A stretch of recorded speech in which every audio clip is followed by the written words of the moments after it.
Join Cell Academy, Goa's best coaching for IIT, JEE, and medical exam preparations for class 8 to 12. State toppers for NEET and JEE Main 2024, both produced by Cell Academy. Admissions are now open for class 8 to 12th and repeaters medical batch for NEET 2025. We have study centers at Margao, Vasco, and Porvorim. KTCL has today submitted before the High Court that it has received total 48 e-buses from the government to ply as city bus in the city of Panjim, and all 48 buses will be made operational by 31st August.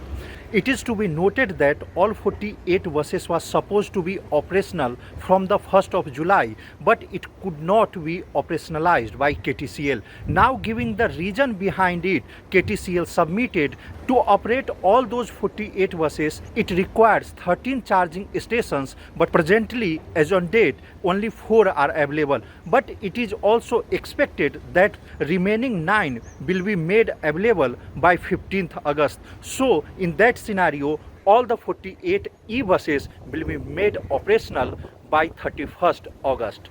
Accepting the statement of KTCL, the High Court has adjourned the hearing for 2nd September to file compliance report. Mukesh Kumar for Prudent.